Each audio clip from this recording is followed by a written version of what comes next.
আজকে আমরা বানাবো বিডসের ব্রেসলেট। আমি তার জন্য এলাস্টিক ওয়্যার নিয়েছি আর গ্লাস বিডস নিয়েছি। আমি এখানে 20 সেন্টিমিটার মতন ওয়্যার নিয়েছি। আর তারপরে এখানে আমি টোটাল 12টা করে দুটো কালারের 24টা বিডস নিয়েছি। এই যে 24টা বিডসের যে সাইজটা হবে, মোটামুটি যাদের হাতে 26 সাইজের চুড়ি হয় তাদের জন্য।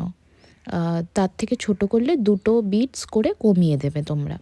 এখানে আমি সবকটা বিডস গেঁথে নিয়ে এলাস্টিক ওয়্যারটা ভালো করে গিট বেঁধে নিয়েছি, যাতে কোনোভাবেই পিছলে খুলে না যায়। এক্সট্রা ওয়্যারটা কেটে নিতে হবে।